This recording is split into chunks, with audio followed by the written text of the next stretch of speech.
There is a sense in which the British cemetery in Kabul is a monument to the human spirit, a triumph of hope over experience. And as I stood there last Saturday on a chilly and foggy morning, I felt the eerie pathos of the place. It was here in 1842 that the Victorian catastrophist William Elphinstone was driven from his cantonment with a great rabble of camp followers. And it was not far from here that the knives of the Ghilzais rose and fell until the British army of Afghanistan was wiped out, almost to a man.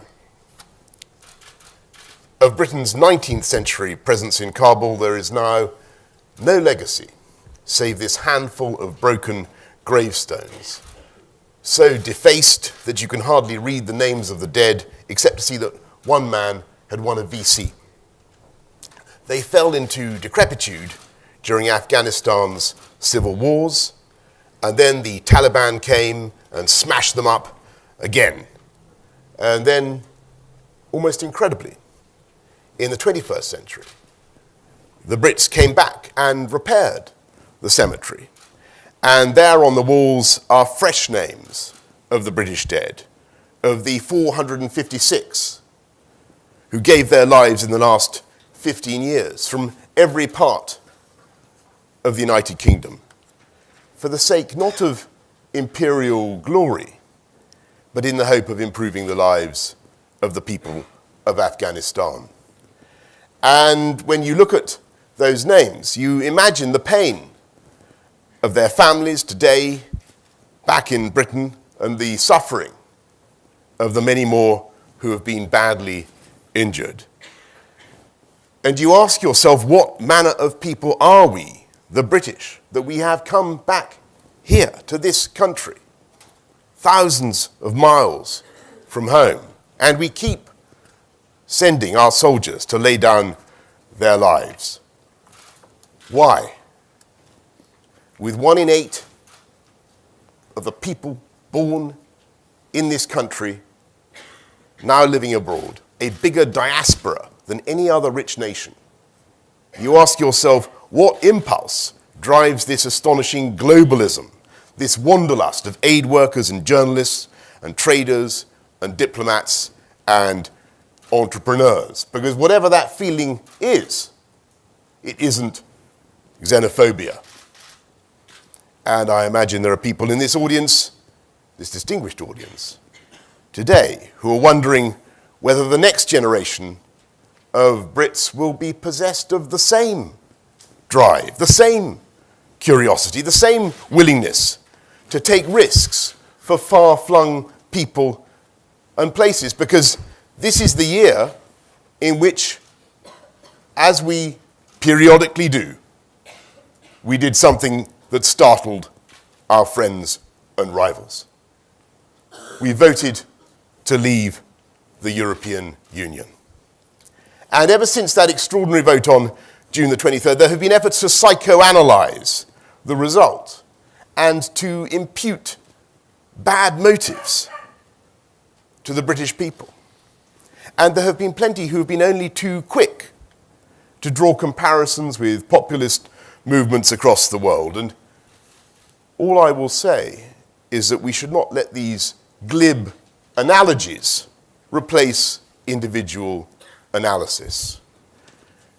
In the famous words of Tolstoy, all happy families are alike.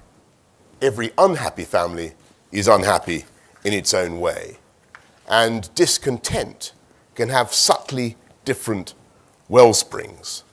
There were plenty of people who voted to leave the EU, and I count myself as one who thought on these lines, not because they disliked or feared foreigners, but because they believed in democracy. And after 43 years, because they had still not come to endorse the finalité politique of the EU. And it is my passionate belief that there is no contradiction whatever between a trust in the nation state as the key building block of the global order, and a generous and open mindset towards the rest of the world.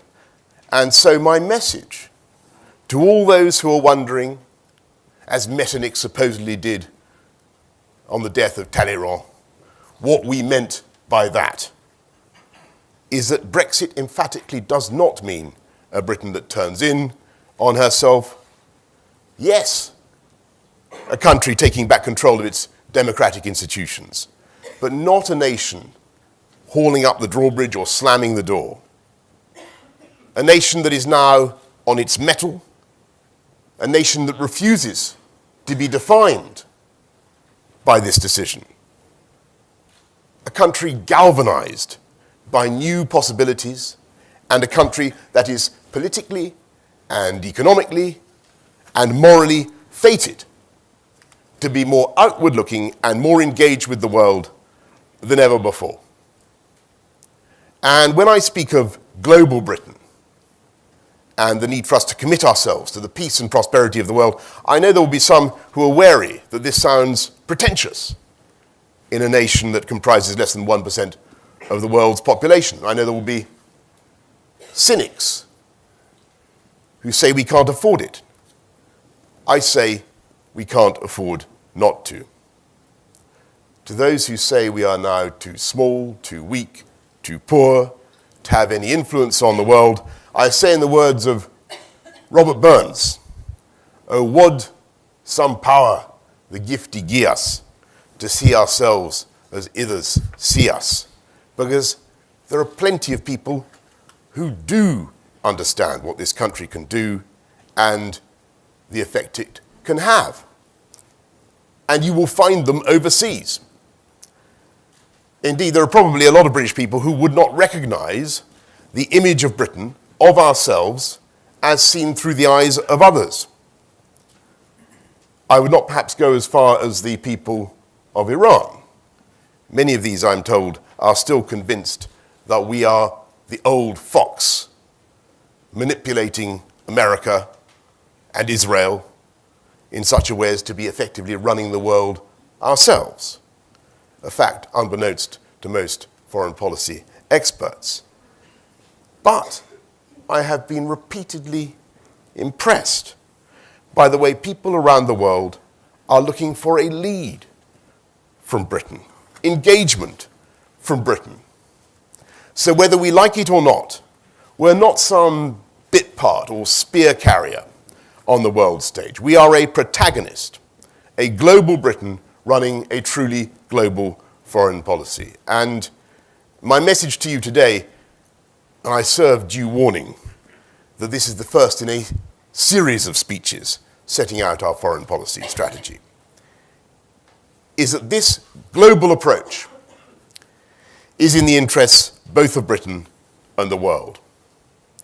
And there are three reasons why this is so. The first is that it is in our interests to contribute to global stability, peace, order, the security to invest that is the bedrock of economic growth. And we have to acknowledge that the world is not now in good shape. Indeed, it is more dangerous and volatile than for several decades.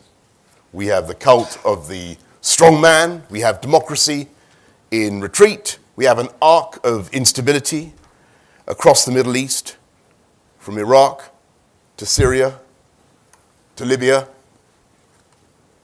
Is it our answer to cower and put our heads under the pillow? Emphatically not. We know vividly and tragically that events in Afghanistan can affect our lives here in London. And that's partly why we are still there today. And it is in the interests of global order that we are at the center of a network of relationships and alliances that span the world. It's one of the great achievements of British diplomacy in the 20th century that, together with others, we effectively changed the basis and assumptions on which those relationships work. It was Britain in 1815 that helped to create a balance of power system of politics, a system that was remarkably successful for about a century in keeping the peace until it could not cope with the rise of new states in the European order. And then we had the two world wars, which some historians now interpret as a single appalling event. And the end of that, 1945, we'd had what you might call a translatio imperii, a succession of empires. Hegemony had been transferred, and what A.J.P. Taylor called the War of the British Succession was won convincingly by the United States. And it was in that idealistic post-war period that on either side of the Atlantic there were attempts to build institutions that could answer these nagging questions of nations and nationalism. And a group of European countries responded to an instinct deep in the history of the continent and launched a project for a federal system of government with a single court, a single legal system, and of course a customs union modelled on the Zollverein that was the precursor to a unified German state. It would be fair to say that Britain and America had a different approach, and together they sought to create a new system based not on power, not on centralized and federal lawmaking, but on rules embodied by genuinely global institutions. Alongside our American ally, we were present at the creation of the United Nations, of the UN Charter, and later of NATO, and later of the Helsinki Final Acts. And of course, Europe and North America ultimately worked together to build this new world. We stood together with our West European allies throughout the Cold War. And when that Cold War ended, 26 years ago, we hoped that our rules-based liberal order would catch on and embrace the whole world.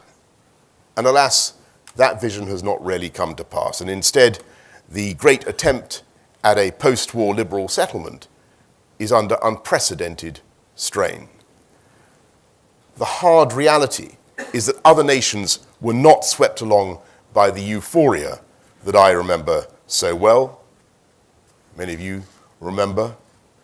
And there is a whole region of the world, the Middle East, where the nation-state system is itself in peril and where we are struggling against non-state actors who view the very concept of a global liberal order with contempt.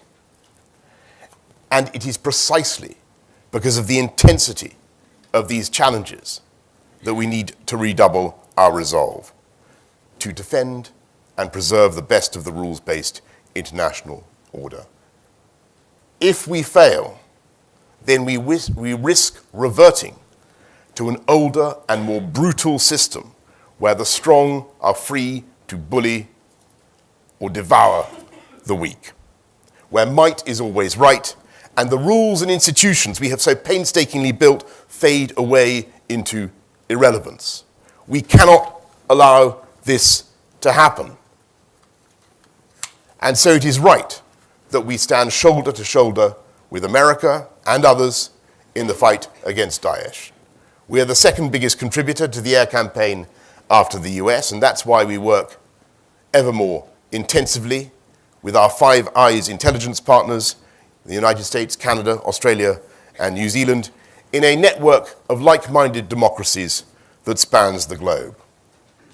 We work on security with our European friends, and as I've said before, our role is to be a flying buttress, supportive of the EU project, but outside the main body of the church. As I've said before, this was mistranslated by the EU interpreters as a flying bucket, but once they got the message and they understood the metaphor, they were very happy with it. And now is the time to build a new and productive relationship based on friendship and free trade, and a new European partnership where we continue to develop our work on things that matter to all of us in Europe. We are there with our EU friends. I've just been to a conference in Rome in the fight against piracy off the Horn of Africa, or in dealing with the migration crisis in the Mediterranean. Because we know that in keeping Britain safe, our security depends on stabilizing Europe's wider neighborhood, the southern Mediterranean, the ungoverned expanses of the Middle East, and along the eastern borders of NATO. And there we find British troops already set to deploy in our enhanced forward presence in the Baltic states. Our resolve to fulfill NATO's obligations will be unbreakable.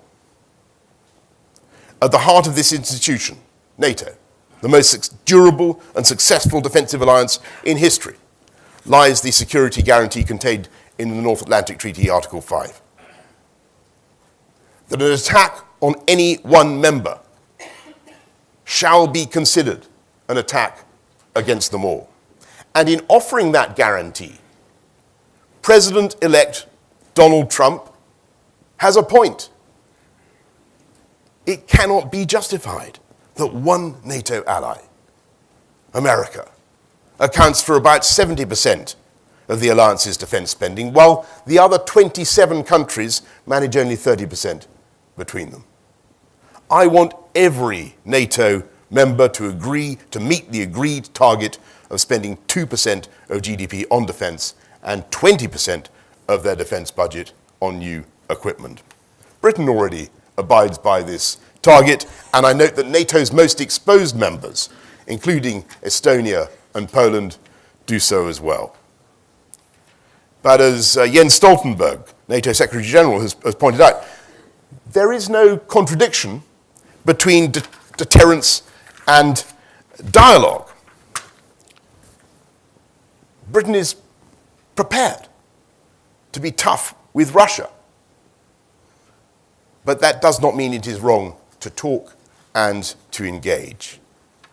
Yes, it is Britain that insists on our resolve to enforce sanctions against Russia for their occupation of Crimea and their hand in the war against eastern Ukraine. Again, it's Britain that has been the firmest in denouncing Russia's part in the destruction of Aleppo. And for all those reasons, we can't normalize relations with Russia or go back to business as usual. But as I've said time and again, Russia could win the acclaim of the world by halting its bombing campaign of Syria, delivering Assad to peace talks, abiding by the letter of the Minsk agreements in Ukraine. I know that neither the Prime Minister, Theresa May, nor I will relent in our pressure or in delivering those messages face to face. But as global Britain, our range is not confined to the immediate European hinterland. As we see the rise of new powers, it is right that we should make a distinctive approach to policymaking as regards China and East Asia. Our approach in that region must go beyond the quest for exports and commercial contracts, vital though they are. The emerging balance of power system in Asia needs the influence of friendly countries, with our emphasis on the rules-based system, in order to reduce the risk of miscalculation and unwanted confrontation. But one lesson that Britain has learned from centuries of evolutionary change in our own institutions is that you must be willing to reform a system in order to save it. We should be realistic enough to accept that the international order needs to change. That is why Britain supports enlarging permanent membership of the Security Council to other global powers, including India, and we were one of the first countries to join the Asian Infrastructure Investment Bank, which is capitalized largely by China. And then there are some great international institutions that do not so much need to reform, but simply need a new burst of energy. And that brings me to the second area where global Britain can make a huge difference.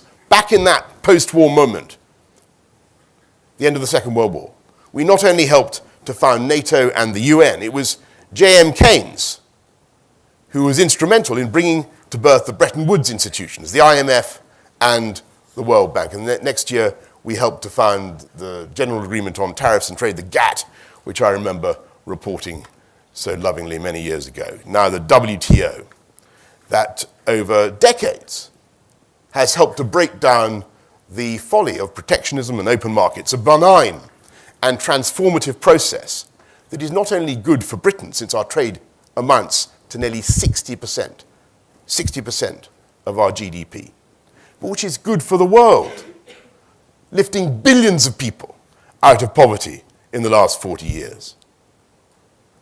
And yet, the gossamer web of obstruction is growing thicker every year, and the political support for openness in trade is draining away across the world. And for the first time in decades, trade is no longer growing as fast as global GDP, with volumes rising by only 2.8% this year compared to an average of 5% since 1990.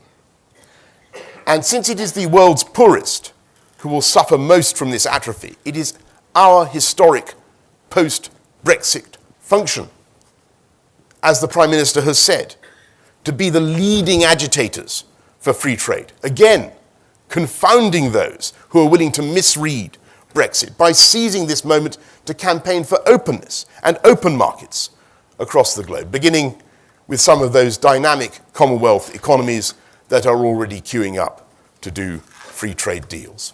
And then there is the third way that Britain, global Britain, can do good for the world and for itself, and that is the projection of our values and our priorities. And we have enormous scope to do this because we are not only the second biggest defense spender in NATO, we also have the largest overseas aid budget in Europe. In the last 5 months, I have seen, going around the world, how Priti Patel is making every pound count to change the lives of the neediest and to tackle the world's biggest and most intractable problems. Not just poverty and disease, but mass migration, exhaustion of resources, and the consequent extinction of species. And if I may be permitted to take one example that obsesses me almost as much as it obsesses my father, it is the tragic fate of the African elephant. It is mankind's privilege to share the planet with these magnificent and curious creatures, these throwbacks from the Pleistocene. And it is heartbreaking to see that their numbers have shrunk from 1.2 million in the 1990s to a mere 415,000 today. That is 110,000 elephants gone since 2006, in our lifetimes. And you all look as though you're going to live a long time. Even though you all look as though you're going to live a long time. They could be gone forever. Animals who have filled our imaginations since our childhoods and whose every attribute is a walking metaphor. And even if you don't care, you foreign policy experts, even if you don't care if they all get turned into umbrella stands or billiard balls, and even if you don't mind if our great-grandchildren grow up in a world without elephants, and I do mind deeply, let me suggest to you that the death of the elephant is a disaster that proceeds from other disasters. It's not just poaching, and the gangs that run the poaching are also, of course, the people who engage in human trafficking,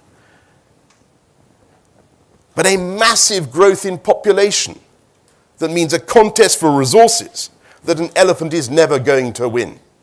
The population of Africa is now pushing 1 billion, and in many countries it is doubling every 20 or 25 years. And what is the answer to this population boom, which, by the way, global population growth is another of those things that we thought had got better. We thought we'd sorted it out 20, 25 years ago. We thought we were turning the tide. I'll give you one of the answers. I saw it in Pakistan the other day, which has itself its own population boom. They're heading for 200 million people, 250 in the next few years. In Pakistan, I'm afraid to say two-thirds of adult women cannot read or write. And I saw what we're doing to tackle this. I stood in a DFID-funded classroom in the Punjab and asked the girls what they had been reading. I'm sure you know what they'd been reading. The girls in the Punjab in a classroom. Any guess what international superseller do you think they had been reading in the classroom in the Punjab in Urdu? Very good. No flies on you. Well done for following this speech so far. It was, of course, Harry Potter. And I tested them. I asked them who was the headmaster of Hogwarts School, this classroom of, and you know what they said? Boris Johnson. No.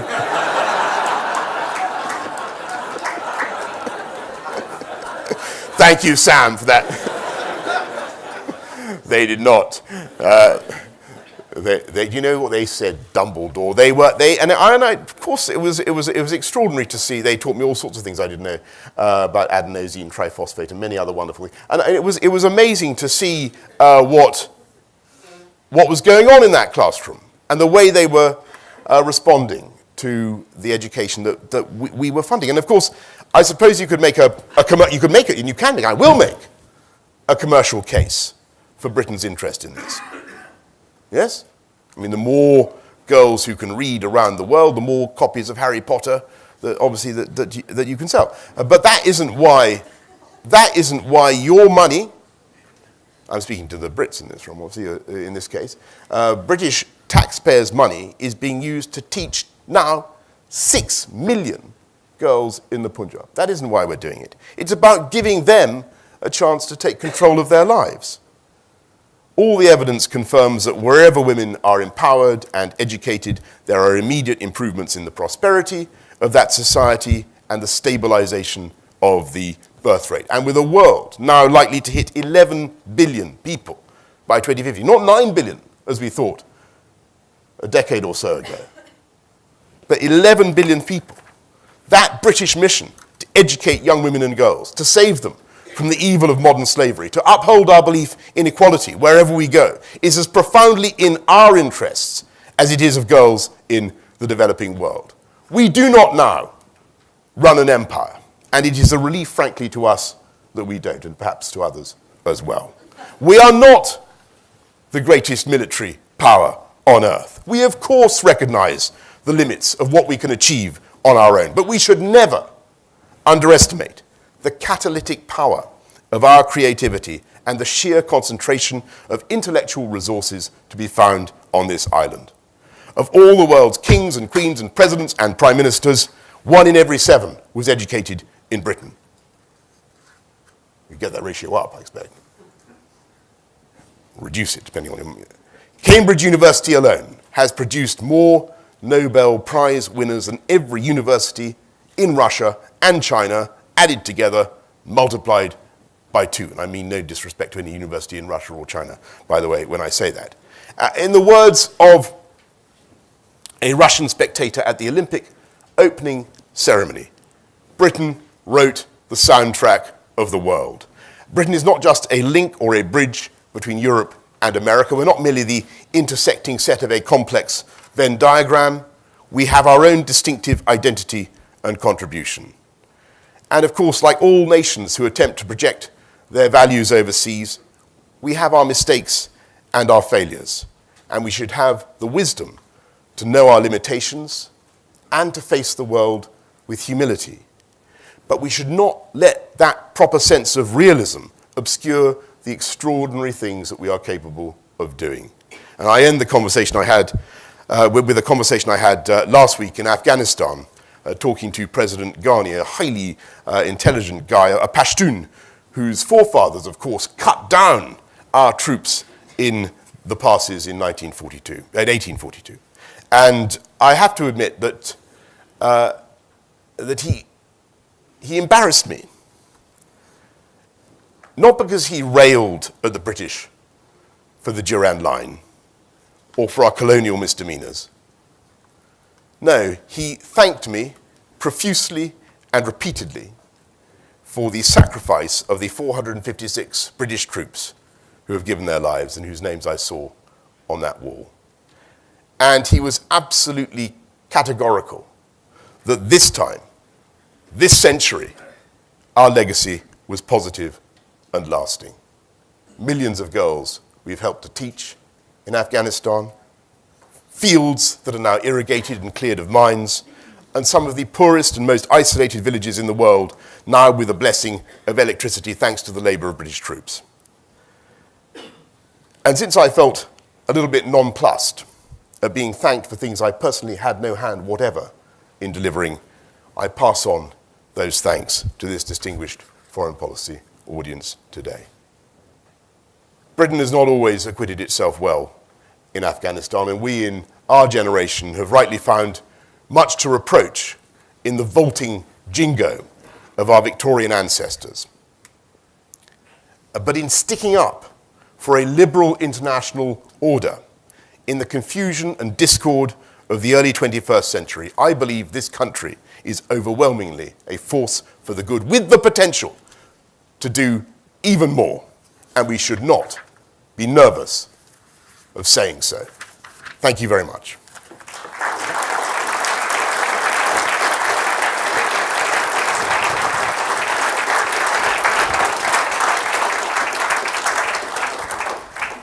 Foreign Secretary, thank you very much. In your own inimitable style, to have woven both Tolstoy and elephants into foreign policy is unusual here, to say the least. There are roving microphones walking around. I'm going to sort of move my way from left to right, if I may, if you can indicate a desire to answer a question, and I would stress it's a question and to be as brief as possible in the third row back. Thank you very much. And if you could identify who you are and, as I say, affiliation. John Ashmore from Politics Home. Boris, just on Brexit, what's your attitude to the possibility that the UK could continue to pay into the EU budget for certain trade concessions?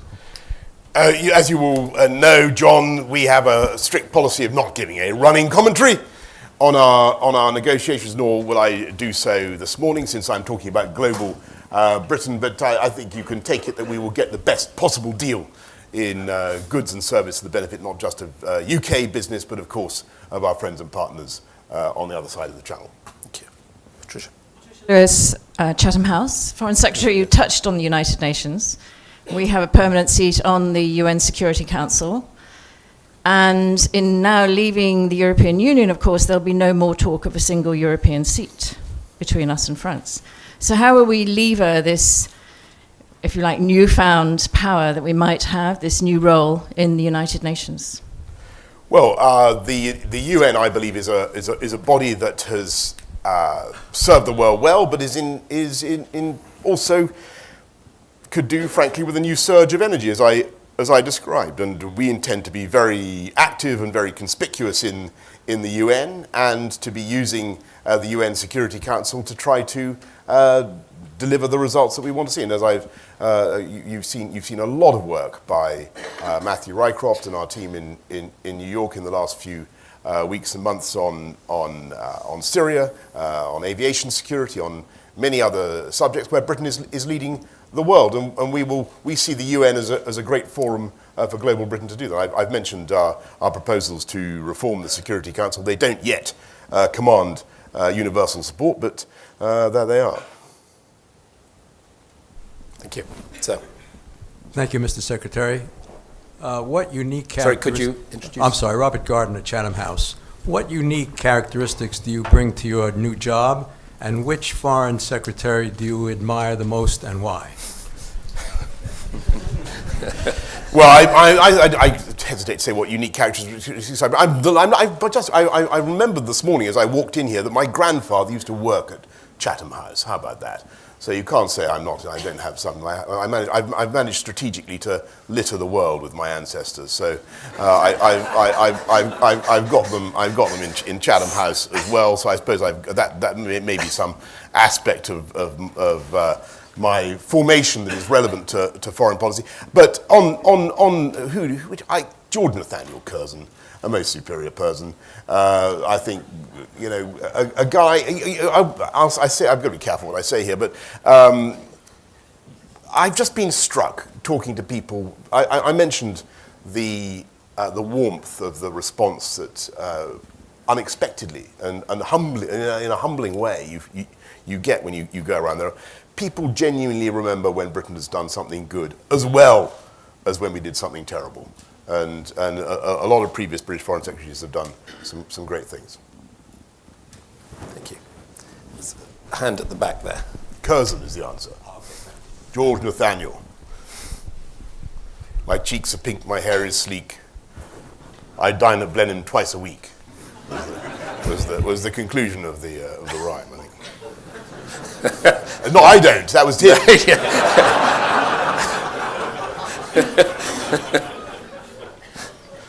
I think I may have dined at Blenheim. I'll get another question for you. Please. Good morning. Thank you, Foreign Secretary. Sorry, could you identify yourself? Sure, I'm Lizzie Donnelly from the Africa Programme at Chatham House. I'm just wondering, in your ambition to both sustain and reform this rules-based international order, how does Africa fit in that in terms of its active role? Well, I think we should, obviously, as you know, we are massively engaged. Well, I can't see where you are, Lizzie, but we're massively engaged in Africa, and I'm doing a big trip there next year to try and take in as many countries as we can. Obviously, the time means I can't do as much as I would like in every country. We spend a huge amount in various Africa. I mean, £300 million a year for DFID funding in Ethiopia alone. I am concerned about some of the trends in Africa. You've seen what's happened with the International Criminal Court, where some countries are moving away from the idea of that international legal order. We want to champion that and to extol that, and that's part of our work. Thank you. Gentleman right at the back there, just to the right of centre.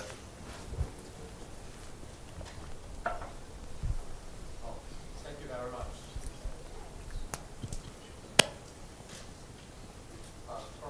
From members of Japan. Hello, sir. Could you tell us more about your foreign policy toward Asia? Thank you.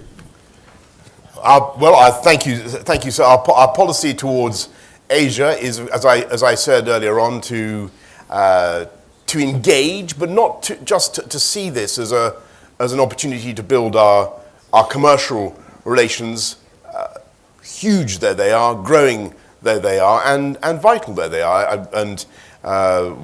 I had a great trip out to Japan a year or so ago, and saw the potential for growth in what is already a very, very strong relationship between our two countries. But as I said, global Britain can see that there may be stresses and tensions in that region, and our job, we think, is to continue to emphasize the importance of the rules-based international order, and not to be afraid of saying so, and that's what we're going to do.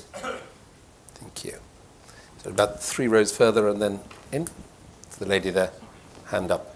Oh. No. Claudia Hamill, a member of Chatham House. What's your top priority? Brexit with the EU or foreign affairs on a bilateral basis? Well, I don't know whether you've my own personal maxim in life in respect of cake is that I'm pro having it and pro eating it. So I see.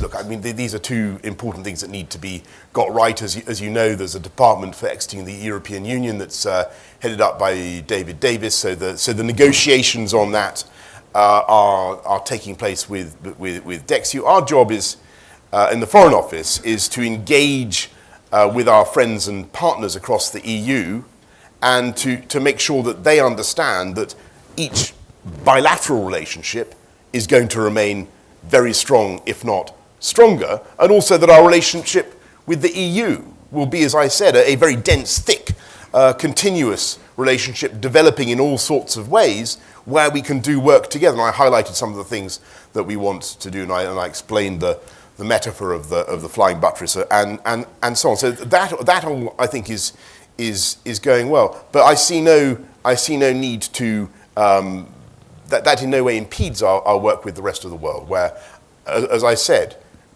the Brexit decision needs to be seen as something that is putting us on our mettle, encouraging us to be more outward-looking, more engaged with the world than ever before, and to not only to get out there and engage, but also to explain to the British people quite what we're doing. Because I think the stunning thing I find is how little people, my constituents in Uxbridge and South Ruislip, probably really know of Britain's overseas engagement. I don't think people know quite what we are doing and what we are achieving around the world. So I see one of my jobs is to try to express that. Thank you. There was a lady with her hand up 2 rows behind Claudia, and then in the front row here. Close. Go on, sir. Michael Burton, member of Chatham House. Foreign Secretary, in fulfilling your vision of a global Britain, are you confident that your department, the Foreign and Commonwealth Office, has the resources, the standing in Whitehall, the people, to fulfill what sounds like a greatly heightened role? Thank you for that excellent question. And I am immensely proud of the Foreign Office. I think they're an extraordinary group of people. Don't forget that we have a bigger network than France, with only 75% of the budget. Sorry, not trying to. Where's my French, our French colleagues? I don't wish in any way to be provoke jealousy from France, but that is the reality. They do an extraordinary job, and yes, of course, there are always pressures on budgets, but I think it is vital for our central government to understand what I've tried to explain in my speech, the benefits to us in the UK from stability, from commercial potential, from expressing our values overseas, of engagement. And it repays its investment many, many times over to have a strong and outward-looking policy towards the world, and that's what we're going to have. And I'm fortified in my conviction that all will be well, because the current Chancellor used to do my job, and I'm sure he will see things that way. Exactly. Please. Hello, Tricia de Borgrave. I'm a writer. Thank you for coming today. What is better for Britain? A strong EU? An EU that's going to disintegrate? What is better for Britain? No, we must be very. I'm sorry if I didn't make that clear in my speech. We want a strong EU, and we want a strong relationship between a strong UK and a strong EU. It is no part of our agenda to seek to undermine or to be dog-in-the-manger-ish about the EU. Now, and there's a conversation going on now about the EU's desire to build a common security and defence policy, new architecture for that. If they want to do that, fine. Obviously, they should also spend 2% of their GDP on defence. It might be the first thing to get right. But we are not there to block or to impede further steps towards EU integration, if that is what they so desire. We are there to support and to build a strong, thick relationship. Thank you. Gentleman with the microphone at the back there. Foreign Secretary Phil Chambers, member of Chatham House. You speak of Britain being more engaged with the world, yet you've also referred to an era of the cult of the strongman. I think particularly to Russia, an allusion to Russia in this regard. How do you envisage Britain being able to engage in this current world order, where I think, as you say, there is a significant challenge to the... Where is Phil? Sorry, yeah. Where there's significant challenge to the liberal order that has been established for the last 50 years, and how do you envisage Britain being able to engage with such actors, particularly Russia, going forward? I think you've got to be strong, and you've got to be firm. And I think the people will push and push and push until they meet a pushback. And so when it comes to sanctions or whatever, you've got to remain absolutely solid in what you're doing, and you've got to stick up for what you believe in, not be afraid to say so. middle there, and then we'll go across to the right. Bijan Ruhi, Foreign Secretary, thank you. What role do you think global Britain can play in reconciling the relationship between the United States and Iran? Where's Bijan? I'm here. Bijan, thank you. I'm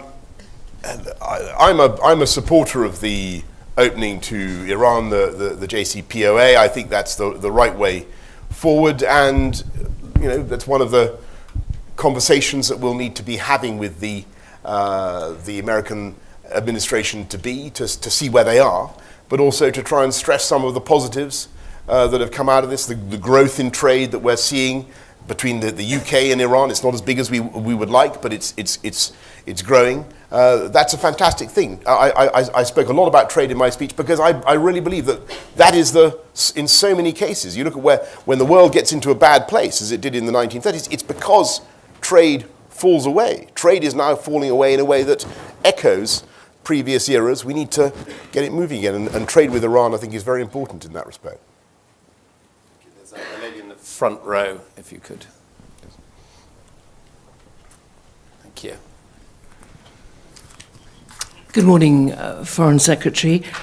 Bénédicte Pavieux, France 24. You talked about finalité politique. Oui. Oui, effectivement. Do you personally support freedom of movement? Ah oui. Are you taking one position in private and a directly contradictory stance in public? Mais non. Are you sure? Je reste absolument fidèle sur. I've always been clear in my views. In fact, a couple of EU ambassadors have been nice enough, since this story emerged, to get in touch with me and say that they remember me saying exactly what I say I've said, which is that I'm a liberal internationalist. I believe that immigration can do great things. And I've supported, when I was mayor of this fantastic city, I saw the strength and dynamism that immigration helped to give to the London economy. But what I also said at that breakfast, and I think I see some veterans of that occasion here. Maybe I did. Maybe they've decided to give it a miss. I do see some veterans. I see some veterans of that occasion. They will recall that what I said was, important though EU migration had been, we had to have control. I hear them say exactly, and I'm delighted. And I thereby declare that ludicrous story convincingly refuted, and I hope we can therefore move on. Can I give it to my colleague? Why Yes, not? of course. To Raggy. Raggy Omar Raggy. from ITV News. Boris, I'd like to ask about Syria. Do you think the facts on the ground still make our position that there can be no future without President Bashar al-Assad? Is that still a realistic position given the facts on the ground? And secondly, just your comment about the Richmond by-election, whether you think it's a vote against a hard Brexit or not. First of all, on Richmond, all I really want to say on Zach Goldsmith, who's a great friend of mine, I just want to say how sad I am that Zach is no longer going to be in the House of Commons. I think he made a remarkable contribution to in his time there, and was heroic and principled in standing up for what he believed in on Heathrow expansion, and he will be missed, but he will certainly be back. On Syria. Look, of course there are now people who are saying the kind of thing that you've just suggested. But you've got to look at where we are, which is that after 5 years of slaughter, Bashar al-Assad is responsible for the overwhelming majority of the deaths of the 400,000 that we've lost in Syria. There are millions of people in that country who, in our view, will not accept rule by him again. And I think that the answer has got to be a political answer, whereby we move away from Bashar al-Assad's rule, we find another way forward, and a future for Syria that retains, as I say, a united country. And with the best will in the world, Raggy, I can't see that happening under Assad. So we got to move away. Yes. Sorry, no. Yeah, no. Stuart, you're in charge. I don't want to use As that. if. Well, there and then to that. Sam, yes. Go on. You then, Sam. Go. Sorry. Thank you, Alex Shellham, member of Chatham House. Foreign Secretary, you've made use of the E word this morning. When it comes to foreign policy, to what extent would you consider yourself an expert? An expert. Well, look, I'm not. I think there was quite a lot in my speech about humility, and you know, which is always a worrying thing. But I'm conscious that there are many people in this room who know an awful lot about all sorts of fields, not least a good sprinkling of serious Foreign Office strength I see over there. We seem to have got most of the ambassadorial corps. There's a huge wealth of wisdom in this room, but I hope to draw on that wisdom in the months ahead, and to, as I say, to help use that to build a truly global Britain foreign policy. Sam, I think. Foreign Secretary, Sam Kiley, Sky News. Foreign Secretary, the referendum was on leaving the European Union. There was no mandate, as far as I can see, for restrictions on the movements of labour, on whether or not the United Kingdom remained part of a customs union. Where do your red lines on these issues lie? And secondly, your Prime Minister, prior to the vote, was very adamant that the United Kingdom would leave the European Convention on Human Rights, which is a pillar of the rules-based international structures. Do you endorse that? Well, I am not, Sam, as you would expect, I am not going to deviate 1 inch from what the Prime Minister has rightly said already, and which gives, I think, to most people who understand the workings of the EU, a very, very clear picture of how we intend to proceed. And the Prime Minister has already said that we will cease to apply European law, EU law in this country, of the judgments of the European Court, and she has said that we will use this moment, as I said earlier on, to do free trade deals and to be an agitator for global free trade. I think you can, from those 2 points, I think you can draw all the necessary conclusions about how we see the future. And it's a very exciting future for both Britain and the rest of the EU. What about the question of the European Convention on Human Rights? A pillar of the international legal order. Well, on that matter, the government's policy is, as I love saying, the government's policy is unchanged. I'm going to have to disappoint you because, unfortunately, the Foreign Secretary has a hard stop at 9:30. Depending on whether I look at that clock, which is 9:30, and this one 9:31, I think I'm afraid that is the end. So can I, on behalf of all of us here and the very many watching online, thank you. Thank you very much. Thank you. Thank you. Thank you. Thank you. Thank you. And